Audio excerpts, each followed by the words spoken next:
சிம்ம ராசி, அதாவது எந்த ஒரு சூழ்நிலையையும் சரியாக எதிர்கொள்ளக்கூடியவர்கள் சிம்ம ராசிக்காரர்கள். சில கட்டம் சொல்லுவாங்க இல்லைங்களா, கட்டம் சரியில்லை அப்படின்வாங்க. கட்டம் சரியில்லைனாலும் வட்டம் சரியில்லைனாலும் எது சரியில்லைனாலும் அது சரியாக காலம் மாற்றி கொடுக்கும் சிம்மத்திற்கு. சிம்மராசிக்காரர்கள் பொறுத்த வரைக்கும் நல்ல கவனிங்க. நீங்க ரொம்ப ஆசைப்படுற ஒரு விஷயத்தை அடையறதுக்கு ரொம்ப சிரமப்படும். இதுதான் உங்க விதி. உங்களுடைய விதி கொஞ்சம் வலியது, ரொம்ப வலியது. விதி ரொம்ப வலிமையானது உங்களுக்கு. எப்படின்னா, நீங்க ஒரு புகழ் பெறக்கூடிய ஆசாமியாக உங்களை உருவெடுக்கும் சிம்மராசி. ஒரு புகழ் பெறக்கூடிய ஆசாமி. ஒரு தெருவுல நீங்க இருக்கீங்கன்னா அந்த தெருவுல இருக்கிற 50 பேருக்கும் ஒரு 50 வீடு இருக்குன்னா 50 வீட்டுக்கும் உங்களை தெரியும். அதுதான் புகழ். அடுத்த ஒரு கிராமத்துல இருக்கீங்கன்னா அந்த கிராமத்துல உள்ள எல்லாருக்கும் உங்க பேர் தெரியும். ஒரு ஊர்ல இருக்கீங்கன்னா அந்த ஊர்ல உள்ளவங்களுக்கு, அடுத்தது டவுனு, சிட்டி, வேர்ல்டு லெவல்லையும் சரி உங்க பேர் பேசப்படும். நீங்க மறைந்த பிறகும் உங்க பேர் பேசப்படும். என்னங்க இது, நீங்க இருக்கும்போது ஏங்க என்ன மறைஞ்சிங்க அப்படிங்கிறீங்களா? அதெல்லாம் இல்லை. மறைந்தவர்களும் இருப்பாங்கல்ல. சிம்ம ராசியில் பிறந்தவர்கள் மறைந்தால் அவர்கள் பேர் பேசப்படும். உங்க பேரை சொல்லி யாராவது டெய்லி சாப்பிட்டுட்டு இருப்பான். இது உங்களுக்கு பெரிய புண்ணியம். புண்ணியம் தரக்கூடிய ஆத்மாக்கள் வாழக்கூடிய இடம்தான் சிம்மராசி. ஒவ்வொன்னா சொல்றேன்.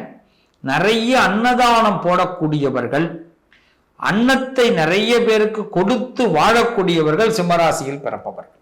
அவங்க நிறைய சாப்பாடு போடுவாங்க, சாப்பிடுவாங்க. வெரைட்டிஸ் ரைஸ், வெரைட்டிஸ் சாப்பாடு, வெரைட்டி அதாவது சொல்லுவாங்கல்ல, வித்தியாசமா அடிப்பாங்கடா, அது சிம்மராசி தான். சில பேருக்கு இந்த டிஷ்ஷே பார்த்தீங்கன்னா சிம்மராசிக்காரவங்கள்ட்ட கேட்டால் தெரியும். அதாவது டிஷ்ஷோட பேர்லாம் தெரியாது, எந்த டிஷ் இது பண்ணாலும் அந்த டிஷ்ஷை பிடிக்கும். அதை ஒரு டேஸ்ட் பார்க்காம விட மாட்டாங்க. ரசிக்கக்கூடியவர்கள் சிம்மராசிக்காரர்கள். இப்படிப்பட்ட சிம்மராசிக்காரர்களுடைய விதி எப்படின்னா, இவங்களை வளர்ச்சியை அடைவதற்கு கூனி குருவி சில இடத்துல பொறுத்து கொண்டு இருக்கக்கூடியதுதான் இவங்களுடைய விதி. நிறைய பேர் பேசுவாங்க, நிறைய பேர் வார்த்தைகளை விடுவாங்க, அதெல்லாம் கேட்டுக்கவே கூடாது. காது கேட்காத மாதிரி இருந்துன்னு சொல்லுவாங்க. எனக்கு 2 காது இருக்குன்னு நான் என்ன தானங்க நான் இதெல்லாம் மனசுல ஏற்றிக்க போறேன். காதே எனக்கு இல்லை, எனக்கு காது இல்லைன்னு நினைச்சுக்கிறேன். பேசுடா பேசு, அப்படி நினைக்கக்கூடியவர்கள் தான் சிம்மராசி. இதுவரைக்கும் நீங்க ஏதாவது கோவப்பட்டிருந்தா, வருத்தப்பட்டிருந்தா, வேதனைப்பட்டிருந்தா, சில வாய்ப்புகளை தவற விட்டு இருந்தா, ஒரு நிமிடம் யோசிச்சு பாருங்க உங்க விதி எங்க விளையாண்டுதுன்னு. ஒரு இடத்துல எங்கேயோ காதை ரொம்ப கொடுத்து கேட்டுட்டோம்டா, போச்சு.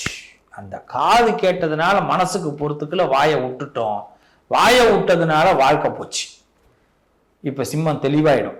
புரியுதா அப்ப உங்களுக்கு? அப்ப என்ன பண்ணலாம்? காதை எல்லாரும் சொல்லுவாங்க வாயை க்ளோஸ் பண்ணுவாங்க. நான் சொல்றேன் காதை க்ளோஸ் பண்ணு. காதை க்ளோஸ் பண்ணிட்டா வாய் மூவ் ஆகாது. எல்லாத்துக்கும் காரணமே இந்த காது தான். ஆனா எல்லா பாவத்தையும் பழியை ஏற்றுக்கொள்ளக்கூடியது இந்த வாய்.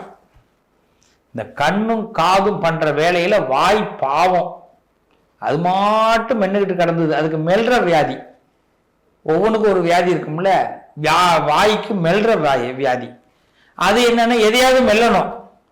இது செய்தி இந்த சொல்லுவாங்க, ஒரு சின்னதா ஒரு கிராஷ், ஒரு கிராக், சின்னதா ஒரு நெருப்பு பத்துட்டுனா உடனே வாயால ஒன்றும் பண்ண முடியாது, உடனே வந்துடும் வார்த்தை.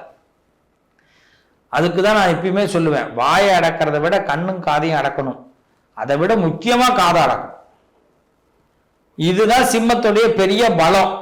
அப்ப என்னன்னா, சார் ஒருத்தன் என்ன திட்டுறான் சார், என்ன குடும்பத்தெல்லாம் திட்டுறான் சார், யாரையாவது திட்டிட்டு போறான் சார், அவனுக்கு தானே சார் அந்த திட்டு போய் சேரப்போகுது. நீங்க அமைதியா இருந்தீங்கன்னா அது அவனே போய் சேர்ந்துடும். குறுக்க வந்தவன்லாம் தான் சார் உன்னை திட்டுவான், நேரம் வந்தவன் யாருமே உங்களை திட்ட மாட்டான். ஏன்னா அவனுக்கு முன்னேற முடியலங்கிற எண்ணம், அவன் தான் உங்களை திட்டுவான். நீங்க ஒரு ஆலமரம், விருட்சம். ஆலமரம் எப்படி என்னைக்குமே தெரிஞ்சுருக்கீங்களா?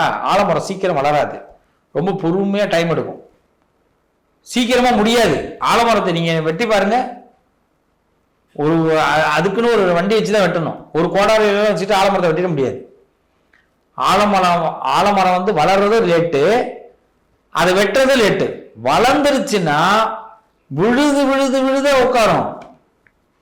ஆலமரத்துல லாபம் தான், நிழல் லாபம். சித்தர்கள்லாம் இந்த காலத்துல குடியே இருப்பான். பல சித்துக்கள்லாம் அங்கதான் இருக்கும், சித்தர்கள்லாம் அங்கதான் இருப்பாங்க. ஆலமரம்ங்கிறது அதுதான். அந்த ஆலமரம் தான் சிம்மராசி. சிம்மராசினா ஆலமரம். அப்ப பல பேருக்கு பொறாமையா தான் இருக்கும். உங்களை யாரும் வெட்டி வீழ்த்த முடியாது. உங்களுக்கு முகவரி முடிஞ்சு போச்சுன்னு நினைப்பான், ஆரம்பிக்கும். சிம்மத்துக்கு மட்டும் அதான் பெரிய பலம். உங்களுக்கு முகவரியை முடிக்கவே முடியாது. சொல்லுவாங்க அந்த காலத்துலலாம், ஒரு ஆலமரம் இருக்கும் பாருங்க, அங்க போங்கன்னுவாங்க. ஊர்ல கிராமத்திலேயே பாத்தீங்கன்னாலே வழி சொல்லும் போது எதாவது சொல்லுவாங்க.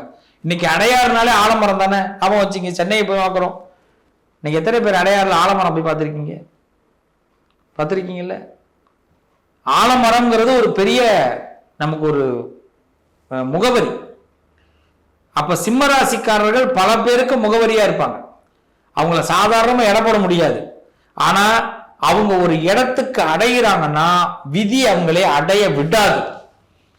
பல சூழ்ச்சிகள் பண்ணுவார்கள். பல பேர் அவர்கள் வார்த்தைகள் அவங்கள விளையாட வைப்பாங்க. அவங்க அந்த இடத்துலதான் கொஞ்சம் மதி மயங்கி ஏதாவது ஐயோ கோவப்பட்டு அதுல வார்த்தையை விட்டு வேதனைப்படுறவர்கள் சிம்மராசிக்காரர்கள். அதை புரிஞ்சுக்கிறவங்க வார்த்தையை விடவே மாட்டாங்க. ஒரு வார்த்தை பேசினாலும் தெளிவா பேச ஆரம்பிச்சிருவாங்க. சிம்மராசிக்காரர்களோட வாழ்க்கை 40க்கு பிறகுதான் நல்லா இருக்கும். 40க்கு பிறகுதான் வாழ்க்கை நல்லா இருக்கும். 40க்கும் சிம்மத்துக்கும் ஒரு தொடர்பு எப்பயுமே இருக்கும். 40 அண்ட் சிம்மம், இது எப்படி வேணாலும் நீங்க தொடர்பு படுத்திக்கலாம். அது தொடர்பு எப்படியுமே போயிட்டு இருக்கும். சிம்மத்துக்கும் 40க்கும் ஒரு தொடர்பு. 40 வயசுக்கு பிறகு சிம்மத்தோட ஆட்டமே வேற மாதிரி ஆகும். 54 இன்னும் ஒரு ஆட்டம், 64 இன்னும் ஒரு ஆட்டம். இந்த 4 எங்கெல்லாம் வருதோ கோல் சிம்மத்துக்கு வேலை செய்யும். 4ம் கோலும் வேலை செய்யும். ஏன்னா ராகு வந்து பெரிய அளவுல பலத்தை கொடுக்க கூடாது சிம்மத்துக்கு மட்டும். ஏன்னா குருவுடைய நட்பு பெற்ற ஒரு இடம். இந்த சிம்மராசிக்காரர்களுடைய விதி எந்த இடத்துல வலுவிழக்கும்னா அவங்களோட பிடிவாதத்துல தான் வலுவிழக்கும். சிம்மராசிக்காரங்க மட்டும் சீக்கிரமா நான் ஒரு விஷயத்தை தோத்துட்டேன்னு நம்பிடாதீங்க. உங்களுக்கு தோல்வியே கிடையாது. ஆனா தோக்கிற மாதிரி பல பேர் உங்களுக்கு நிறைய விஷயத்த போக்கஸ் பண்ணுவாங்க. அதை பார்த்துட்டு நமக்கு இது வராது, நம்ம தோத்துட்டோம், நம்ம வீட்டை பார்க்க போயிடலாம் அப்படிலாம் தயவு செய்து போட்டியில் இருக்கிறவங்க அதாவது பாத்தீங்கன்னா வெற்றியை நோக்கி இருக்கிறவங்க நீங்க யாருமே பின்னாடி வந்துடாதீங்க. சிம்மராசிக்காரவங்களே, அடுத்த ஸ்டேஜ் உங்களுக்கு வெற்றி தான். இது பல பேர் உங்களுக்கு ஏற்படுத்தி இருக்கிற ஒரு மாயை. உங்களை சந்தோஷத்துக்கு உங்களுக்கு கொடுக்காம உங்களை மாயையில கொண்டு போய் என்ன பண்ணுவாங்கன்னா சிம்மராசிக்காரவங்களை மாயையில தள்ளுவாங்க. அப்ப நீங்க பயந்துடக்கூடாது. அந்த நேரத்துல நீங்க தோத்துட்டு நினைக்க கூடாது. பயப்படாம அந்த இடத்துல கைய ஊனி மேல ஏஞ்சி நீங்க நடக்க ஆரம்பிச்சீங்கன்னா ஒரு காலகட்டத்தில் மனிதன் எப்படி கூனி இருந்தானோ, எப்படி அவன் மீண்டும் எழுந்து வந்தானோ, அதே போல் சிம்மம் என்னைக்குமே எழுந்து நடக்கும். இதை ஞாபகம் வச்சுங்க. அதனாலதான் நான் சொல்லுவேன், சிம்மத்துக்கு சொல்லும் போது மட்டுமே ஒரு வார்த்தை ஒண்ணு உண்டு, ஒரு பாட்டு ஒண்ணு ஞாபகம் வரும். அதாவது பேர் எனக்கு சரியா, அந்த படத்தோட பேர் எனக்கு சரியா ஞாபகம் வரல. அதாவது விஜயகாந்த் சாருடைய ஒரு படம், அதோட ஒரு ஓப்பன் சாங் ஒன்று வரும் உங்களுக்கு அதுல. அதாவது நீ தங்க கட்டி சிங்கக்குட்டி உன் பேரை சொல்லும் பட்டி தொட்டின்வாங்க. அதாவது நீ தங்க கட்டி நீ சிங்கக்குட்டி உன் பேரை சொல்லும் பட்டி தொட்டின். பட்டி தொட்டினா என்ன? மூணு முடுக்க எல்லாம் உங்க பேரை தான் சொல்லும். அப்ப நீங்களே நீங்க புகழ் ஆசைப்பட மாட்டீங்க, பேர் ஆசைப்பட மாட்டீங்க. இவங்க பக்கத்துல உள்ளவங்க செய்யற சேட்டை சிவராசியை உயர்த்திடும். உங்களை ஒருத்த வரக்கூடாதுன்னு நினைச்சு ஆஃப் பண்றதுக்காக ரொம்ப முயற்சி பண்ணுவான். அதுதான் உங்களுடைய பலம். அதனாலதான் சொன்னேன், நீங்க தங்க கட்டி தங்கத்துக்கு மட்டும் என்னைக்காச்சும் மவுசு குறையுமா பாருங்க, எவ்வளவு விலை ஏறிடுச்சு, புரியுதுங்களா? அதான் சொன்னேன், நீங்க சிங்கக்குட்டி, நீங்க ஏற்கனவே சிம்மத்துல பிறந்தவங்க, தங்க கட்டி சிங்கக்குட்டி, உங்க பேரை என்னைக்கு பட்டி தொட்டி எல்லாம் சொல்லிட்டு இருக்கும். ஒரு விஜயகாந்த் சாரோடைய அருமையான பாட்டு, ஜெமினி கணேசன் சார் நடிச்சிருப்பார். அந்த பாட்டை கேட்டு பாருங்க, அப்படியே சிம்மத்துக்காக உள்ள பாட்டு. ஒரு நாள் அந்த பாட்டை கேட்டு உங்க வீட்டுல போட்டு பாருங்க, ரொம்ப நிச்சயமா உங்க வாழ்க்கையில் நல்ல மாற்றங்கள் ஏற்படும். நீங்க சீக்கிரம் சோர்ந்து போகாதீர்கள். உங்கள் விதி வலியதுதான், ஆனா அந்த விதியை வெல்லக்கூடிய வழி உங்ககிட்டயே இருக்கு. ஒன்னே ஒண்ணுதான் செய்ய வேண்டாம், யாரு பேச்சு ரொம்ப கேட்க வேண்டாம். நீங்க அவங்களுக்கு முன்னாடி இப்படி வாழ போறீங்கிறதான் உறுதி, வாழ்வீங்க. உங்களுக்கு நாளுங்கிற விஷயம் மிகப்பெரிய மாற்றத்தை ஏற்படுத்தும். உங்க ஏஜ்ல 24 வரும்போது, அது 40க்கு பிறகு உங்க லைஃபே மாறும். அதுல கன்ஃபார்மா பார்த்துங்க. நிச்சயமா உங்க லைஃப்ல வெற்றி இடமே கிடையாது, வெற்றி இடம் தான். வெற்றினா என்ன? வெறுமை இருக்கிற இடம் அது கிடையாது, வெற்றி இடம். இது நீங்க எதுவுமே பண்ண வேண்டாம், உங்க பக்கத்துல உள்ளவனே தூக்கி விட்டுருவான். தூத்தி நம்மள தங்கத்தை தூத்துவாங்க, அது பாத்தீங்களா? ஊதுறதுன்னு பேரு, தங்கத்துக்கு ஊதுவாங்க, அதுதான் ஊதி மெருகேத்துறது. அது மாதிரிதான் இந்த மெருகேற்றி உங்களை வாழ்க்கை இது பண்ணுவாங்க. அதனாலதான் முதல்ல திரும்பி சொல்றேன், நட நீ தங்க கட்டி சிங்கக்குட்டி, இது இனி உன் போன்ற நல்ல தெரிஞ்சுக்கிங்க. எல்லா இடத்துலயும் உங்களுடைய பேர் புகழ் எல்லாம் பட்டி தொட்டி எல்லாம் பேசும். வாழ்த்துக்கள், நல்லதே நடக்கும், விதியை வெல்வீர்கள். வாழ்த்துக்கள்.